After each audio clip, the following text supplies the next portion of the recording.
कब इन्वेस्ट करें और किस लेवल को एक्सपेक्ट किया जाए बाय 2026 के एंडिंग तक?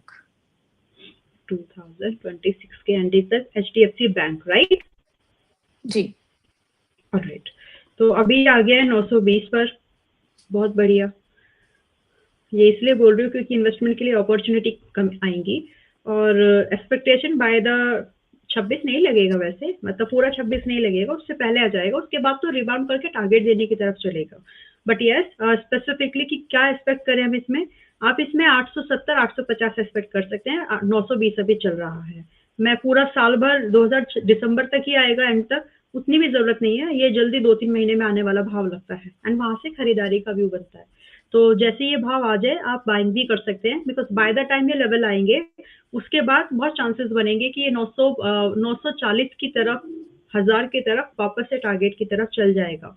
तो जितना जल्दी लोअर प्राइस निकले आए वहां पर बाइंग, और उसके बाद बाय द टाइम ये आते हैं दिसंबर एंड तक मेरे ख्याल से टारगेट भी हिट हो जाएंगे। तो फिलहाल के लिए ये दो नजरिया है। तो 870 850 जल्दी आ जाएगा, उसके बाद एंट्री, और उसके बाद दिसंबर आते एंड होते होते टारगेट भी मिलेंगे। चलिए ठीक है। यहाँ पर जो है एक और सवाल आया है BLSE सर्विसेज लिमिटेड को लेकर के, 165 पर ट्रेड करता हुआ नजर आ रहा है मैम। ये कह रहे हैं कि इनके पास जो है 200 शेयर्स हैं at the price 175। Short term के लिए आपकी एडवाइस चाहिए, क्या करना चाहिए इन्हें? ये BLS की बात हो रही है ना, BLS इंटरनेशनल सर्विसेज इंटेलिसेस? जी, BLSE सर्विसेज। ओके, दूसरा BLSE। ओके, सो BLSE अभी आया है 165 पर, और इन्होंने बाइंग कितनी की है, कुछ बताया है? सवाल ऊपर चला गया। 200 शेयर्स है at the price 175। 175, okay. So most likely you have bought it very recent, या फिर आपका जो भी है आप पे, या तो अप्रैल 25 का बाइंग होगा या फिर हाल फिलहाल का बाइंग होगा। तो इन बोथ द केसेस आप एक छोटा सा स्टॉप लॉस रख लीजिए। देखिए ये स्टॉक चलेगा, लेकिन इसका जो एक होता है ना कि पूरा प्राइस वगैरह टाइम लगना, वो सारी चीजें इसमें अभी हुई नहीं है। So before it goes up it has to come to the range of 130, as close to 130, और अभी 165 पर चल रहा है। तो आप ये समझ के चले कि या तो अगर मुझे एक सिंपल स्टेटमेंट में कोई आपको सर्वे बताना है कि क्या करें, तो या तो आप इसको एज इट इज ही होल्ड कर लीजिए, मतलब बाइंग तो आपकी थोड़ी सी ऊपर की है, बट एक स्टॉप लॉस जरूर रख लीजिए 130 रुपए का, 130 का।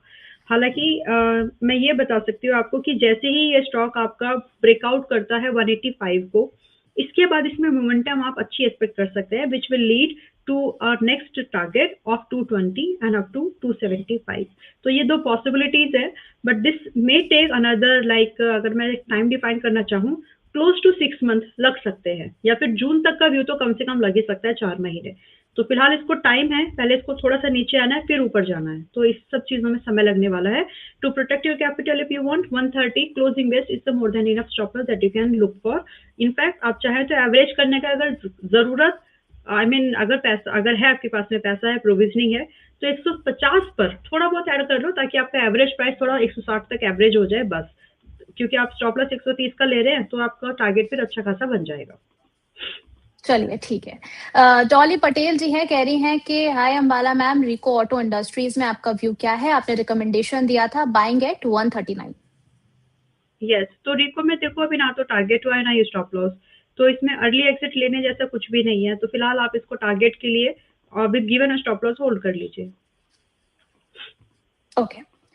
अभिमन्यु कुमार जी कह रहे हैं आईटीसी जो है इन्होंने 329 पर लिया हुआ है और एवरेज कर सकते हैं क्या? आईटीसी नहीं, आईटीसी को एवरेज करने की जरूरत नहीं है। कितने की बाइंग है इनकी? I beg your pardon. 329।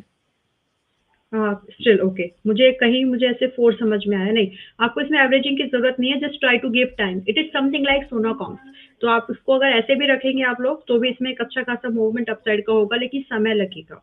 Time है तो होल्ड करो, अगर टाइम नहीं है तो फिर ये जो 10-15% से इनफैक्ट 25% तक का जो मूव है अपसाइड का करंट प्राइस से भी, उसको समय लगेगा। और उससे पहले अभी 315 पर चल रहा है, ये थोड़ा और समय, मैं एक रेंज बताना चाहती हूँ, ये थोड़ा सा और समय 300 से 325 की रेंज में और कुछ दिन बिताएगा, और वो और कुछ दिन 3 हफ्ते भी हो सकते हैं, 4 हफ्ते भी हो सकते हैं। उसके बाद जैसे ही उर्वशी जी ये 325 के ऊपर निकलता है, क्लोजिंग करता है वीकली टाइम फ्रेम पर अच्छी वाली, तो फिर हम यहाँ पर लगभग 340, फिर 385 और 415 ये टारगेट्स के लिए इसको होल्ड कर सकते हैं। तो फ्रेश एडिशन करने की जरूरत नहीं है, जस्ट गिव टाइम। ओके, चलिए थोड़ा सा समय देकर चलिए, टारगेट्स आपको बता दिए गए हैं। अगले सवाल की ओर बढ़े तो विमल सिंह जी कह रहे हैं, ये काफ़ी आपके फैन हैं, कह रहे हैं कि डिफेंस सेक्टर में क्या करें ma'am? Long term is a right time to average और वेट? देखिए डिफेंस, मैं आपको, कितने लोगों को पता है कि मैंने आप लोगों के लिए निफ्टी डिफेंस जो है रिव्यू किया था, और उसमें एक 7,000 समथिंग, एक मिनट में चेक करती हूँ। तो फिलहाल के लिए अगर आपको डिफेंस के कुछ स्टॉक्स, देखिए सभी नहीं गिर रहे हैं, ऐसा नहीं है कि सभी कुछ गिर रहा है डिफेंस में, बट कुछ स्टॉक्स गिर रहे हैं। तो फिलहाल के लिए अगर आप स्टॉक स्पेसिफिक पूछें तो मुझे लगता है कि थोड़ी सी गिरावट कुछ कुछ स्टॉक्स में, चाहे वो एचएएल हो बाकी है, चाहे वो आइडिया फोर्ज हो बाकी है, चाहे वो आप नेटवेब टेक जैसे स्टॉक को, या फिर आप एस्ट्रा माइक्रो जैसे स्टॉक को अगर आप देख लेके चल रहे हैं, तो वहां पर इन स्टॉक्स में अभी गिरावट की थोड़ी सी पॉसिबिलिटीज लगती है। बाकी निफ्ट, अगर आप कहने का मतलब ये है, अभी चार्ट ही लोड नहीं हो रहा है, ठीक है, बट फिर भी अगर आप एक आउटलुक लेकर के देखना चाहें तो थोड़ा सा समय अगर आप और दे देंगे, 1 महीना और दे दीजिए, मिड मार्च में कहीं ना कहीं और बेटर वैल्यूएशन पर हमको डिफेंस के स्टॉक्स मिलेंगे। तो फिलहाल के लिए थोड़ा रुक जाइए ताकि आपको एक अच्छी बाइंग मिल सके। बट बीच बीच में अगर किसी स्टॉक्स में लगता है कि इसमें अच्छी बाइंग मिल रही है, जैसे कि एचएएल के लिए मैं बोल चुकी हूँ ऑलरेडी कि 3,700 पर मिले तो खरीदना है, तो ऐसे स्टॉक्स में प्राइस अलर्ट लगा के रखिए, जब आ जाए खरीदने का व्यू बना सकते हैं, बट अभी थोड़ा सा महंगा है। चलिए ठीक है। इसी चर्चा के दौरान में हमारे साथ जो हैं एक और मार्केट एक्सपर्ट कनेक्ट हो चुके हैं, रचित खंडेलवाल सर। सर बहुत-बहुत स्वागत है आपका फाइनेंस ज्ञानी पर। उर्वशी जी, थैंक यू, और अंबाला मैम को नमस्कार, सभी दर्शकों को नमस्कार, and as always thank you for having me here. Sir मैंने तो मॉर्निंग में ही अपने सारे जितने भी व्यूअर्स हैं ऐलान कर दिया था कि आज का जो दोपहर का शो है बहुत ही ज़्यादा सुपर होने वाला है, क्योंकि 2-2 हमारे जो हैं धुरंधर एक्सपर्ट वो आने वाले हैं। तो इस बार तो सवालों की बौछार शुरू से हो रही है। विजय मैम के फैन्स भी यहाँ पर आ गए, अब आप आ गए हैं तो फिर तो यहाँ तो कोई फुल स्टॉप लगने वाला नहीं है। तो बहुत-बहुत शुक्रिया आप दोनों का ही फाइनेंस ज्ञानी पर हमारे साथ जुड़ने के लिए।